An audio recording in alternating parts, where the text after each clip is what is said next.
Hi friends, இது PR walks and tax நம்ம YouTube channel. நம்ம சேனல் இருந்து போடக்கூடிய எல்லா கதைகளும் நீங்கள் கேட்கணும் அப்படின்னா சப்ஸ்கிரைப் பண்ணிடுங்க. அப்போ தான் நம்ம சேனல் நோட்டிஃபிகேஷன் உங்களுக்கு வந்த உடனே அதை ஓப்பன் பண்ணி அதில் இருக்கக்கூடிய கதைகள் எல்லாமே நீங்கள் கேட்கலாம். எல்லாமே நல்ல நல்ல கதைகள், கண்டிப்பாக உங்களுக்கு பிடிக்கும். சிறுகதைகள், நாவல்கள் எல்லாமே வந்துட்டு இருக்கு. கேட்டுட்டு லைக் பண்ணுங்க, ஷேர் பண்ணுங்க, கமெண்ட் பண்ணுங்க. ஸோ இந்த வீடியோவில் கேட்கக்கூடிய ஒரு கதை திரு சுஜாதா அவர்கள் எழுதிய ரிசப்ஷன் 2010, ஒரு சயின்டிஃபிக் ஸ்டோரி. இன்னைக்கு இருக்கக்கூடிய விஷயத்த அப்பவே கிட்டத்தட்ட ஒரு 15 வருஷத்துக்கு முன்னாடியே அவர் சொல்லியிருக்காரு.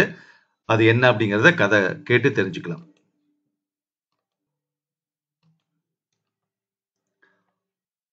6:30க்கு ரிசப்ஷன் என்று ராமலிங்கத்தின் விமெயில் தெரிவித்தது. 7:30க்கு ஏர்போர்ட்டில் ஒரு ஐகான் இருந்ததால் 6:14:47க்கே புறப்பட்டு விட்டேன். ஹாலந்தில் இருந்து டியூலிப் மலர்கொத்து காரில் காத்திருந்தது. ராமலிங்கத்துக்கு பிடித்த பானமான மே 22 ஒரு காஸ்க் கொள்ளை விலை கொடுத்து வாங்கி வைத்திருந்தேன்.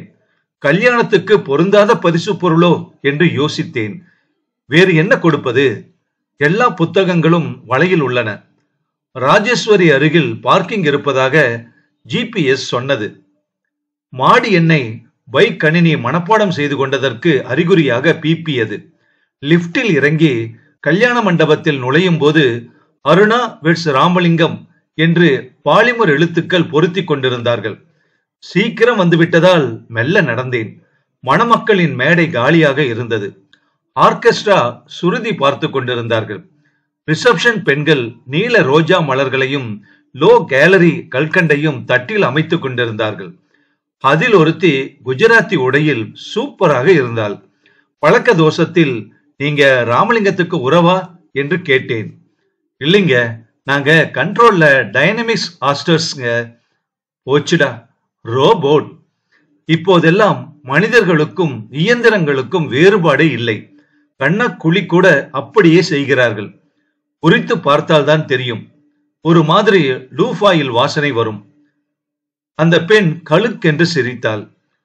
அதை பார்த்தால் கவியரசு கண்ணதாசன் சொன்னது போல ஏமாந்த கவிஞர்கள் 700 கவிதை செய்வர். ஏக தேசம் காலியாக இருந்த ஹாலில் போய் வீற்றேன். ஹாய் சத்யா, என்ன இவ்வளவு சீக்கிரம் என்றபடியே வந்தான் ராமலிங்கம். கருநீல சூட் அணிந்து ஸ்ப்ரே தெளித்து வாரியிருந்தான். கல்யாணத்துக்கென்று முடியை வைக்கோல் நிறத்துக்கு மாற்றியிருந்தான். மூக்கை திருத்தி இருந்தான். வாழ்க்கை படகுல உன்னோட துடுப்பு போட போற அருணா. அருணாவுக்காக தான் காத்துக்கிட்டு இருக்கேன். கமான். ஆமா, என்ன வாழ்க்கை படகு துடுப்பு? என்னடா ரொமான்டிக் ஆயிட்டு இருக்கியே? நீயும் கல்யாணம் பண்ணிக்கணுமா? அம்மா கிட்ட சொல்லவா? சே, ராமலிங்க கல்யாணத்துக்கு ஒத்துக்கிட்டானான்னு அம்மா ஆச்சரியப்பட்டு போயிட்டா. ஆமா, முதல்ல அருணாவை எப்ப சந்திச்ச? போன வாரம் நம்ம வெங்கி கல்யாணத்துல. Love at first milli second. ஒரே ரசனை, ஒரே சாப்பாடு, ஒரே கணினி பாஷை, எல்லாம். பிடிச்ச கவிஞர்கள் கூட ஒரே 100 காலம் ப்ராஸ்தட்டிக் வாழ்க்கை வாழ உத்தேசம். எக்ஸ்கியூஸ் மீ, அலங்காரம் எல்லாம் ஆயிடுச்சுன்னு நினைக்கிறேன். நீ நேர்ல வர முடிஞ்சதுக்கு சந்தோஷம். எல்லோரும் விமெயிலேயே நழுவுறாங்க. ஒரு நிமிஷம் அழைச்சிட்டு வந்துடுறேன். மெல்ல மெல்ல கூட்டம் சேர ஆரம்பிக்க ராமலிங்கம் அதில் மறைந்தான். வாசலை நோக்கி விரைந்தான். நான் அருணாவை பார்க்க ஆவலாக காத்திருந்தேன். ராமலிங்கத்தின் மனதை கவர்வது அத்தனை எளிதல்ல. எல்லாவற்றிலும் வித்தியாசமானவன். கணினி மேதை. மேடைக்கு செல்லும் முன் ஒரு முறை தெரிந்தான். கடிகாரம் 6:40:30 என்றது. காலம் பொன்னானது என்ற போதனை வேறு. ஷட்டப் என்று அடக்கினேன். ஏர்போர்ட்டில் 7:30க்கு இருந்தாக வேண்டும். Plane late ஆவதில்லை. என் கடமை சொல்ல வேண்டியது என்றது அது. வர வர உனக்கு பிரசங்கம் அதிகமாகிவிட்டது. ஒரு நாள் உன்னுடைய ஆக்சிலரி மெமரியை நோண்டிவிடப் போகிறேன். நஷ்டம் உனக்குத்தான். 400 ஷா. இன்னும் தவணையே முடியவில்லை என்றது. ராமலிங்கம் நண்பர்கள் சூழ வந்தான். அவன் பின்னால் மறைந்திருந்த அருணாவை பார்த்தேன். கண்ணுக்கு மை தீட்டி, கன்னத்தில் சிவப்பு ஒத்தி, ஒரு வாட்ட சாட்ட தேவதை போல. வெயிட் அ மினிட், அருணா சொன்னேன் பாத்தியா? இது என்னுடைய அருமை நண்பன் சத்யா. நான் நெருங்கினேன். Hi, I am Arunachalam. அவன் கைக்குலுக்கல் மென்மையாக இருந்தது. சுஜாதா எழுதிய ரிசப்ஷன் 2010 சிறுகதை முற்றும். இன்னைக்கு காலகட்டம் இப்படிதான் இருக்கு. கண்டிப்பா லிவிங் டுகெதர் எல்லாம் இருந்தது.